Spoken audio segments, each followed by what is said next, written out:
Olá! Hoje a gente vai falar sobre uma ideia que tenta explicar um dos grandes mistérios da história humana, o difusionismo cultural. A ideia aqui é desvendar como conceitos, invenções, enfim, como as coisas viajaram pelo mundo, sabe? Conectando civilizações e moldando a sociedade de jeitos que a gente muitas vezes nem se dá conta. Pois é, já parou para pensar nisso? Como é que a gente encontra, por exemplo, pirâmides tanto no Egito quanto no México? Ou por que existem mitos super parecidos em povos que, em tese, nunca tiveram contato? Essa é exatamente a pergunta que a teoria do difusionismo tentou responder. É daqui que a gente parte. Ok, então, para a gente entender essa teoria direitinho, nosso papo de hoje vai ser assim, ó. Primeiro, o que é a difusão da cultura? Depois, o debate quente entre duas escolas de pensamento. Aí a gente passa pela perspectiva americana, dá uma olhada em outras vozes do Sul e fecha com o legado que o difusionismo deixou. Vamos lá então. Primeira parte, a difusão da cultura.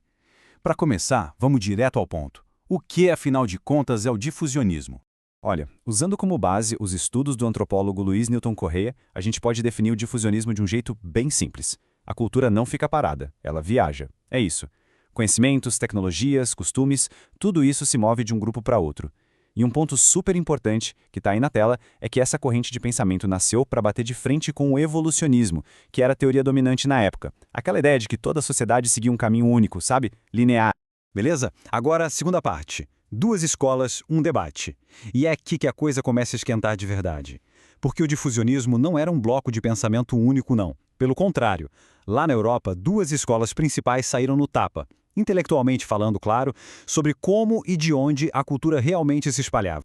Então, o centro do debate era basicamente este. De um lado, a gente tinha a escola alemã.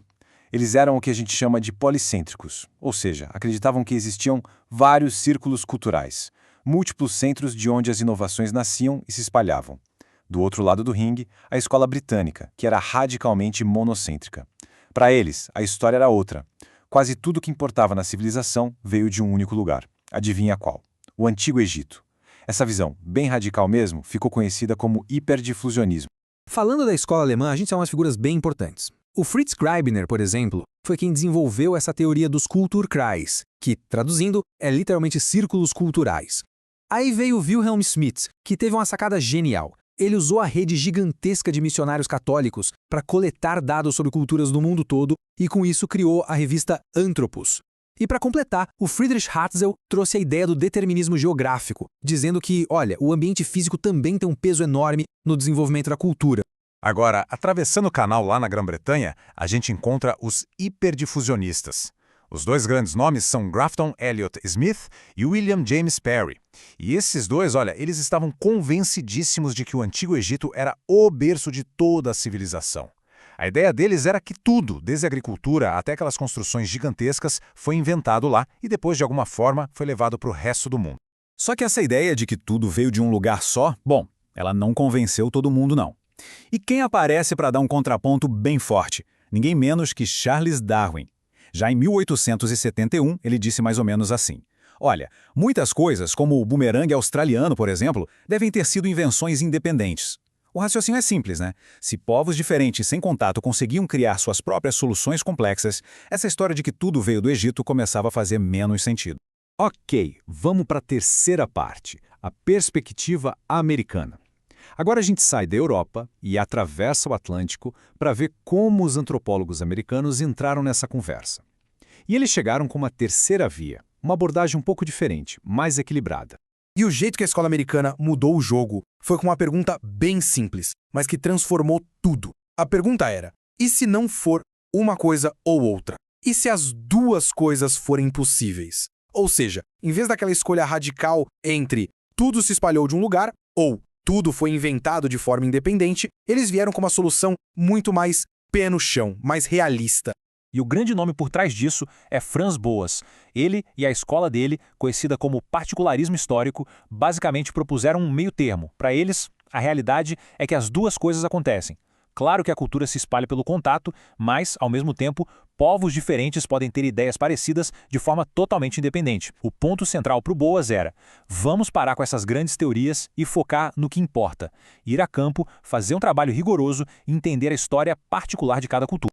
Vamos para a nossa quarta parte, outras vozes do Sul.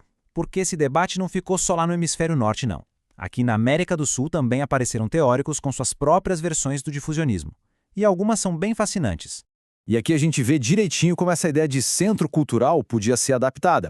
Olha só que curioso, o boliviano Emetério Villamil de Rada chegou a propor que o Jardim do Éden ficava na Bolívia. Enquanto isso, o argentino Florentino Amiguino defendia que a humanidade, na verdade, surgiu na Patagônia.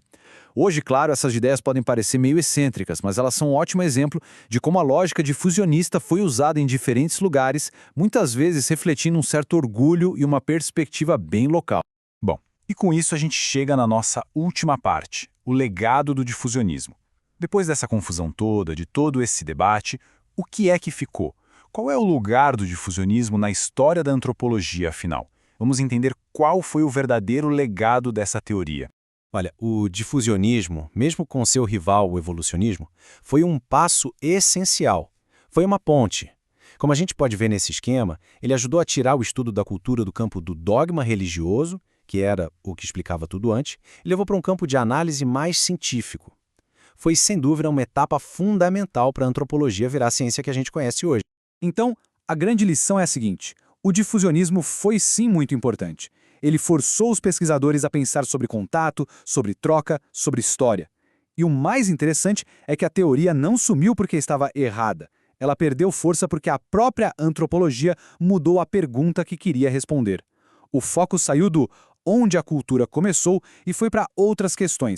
E essa é a pergunta que nos traz para os dias de hoje. Se essa obsessão com a origem das coisas ficou no passado, o que a antropologia quer entender hoje em dia? Bom, agora o foco é outro. É entender poder, significado, identidade. É entender como a cultura funciona no aqui e agora. É uma mudança e tanto de perspectiva. Uma mudança que aquele velho debate difusionista, com todos os seus erros e acertos, ajudou a colocar em movimento.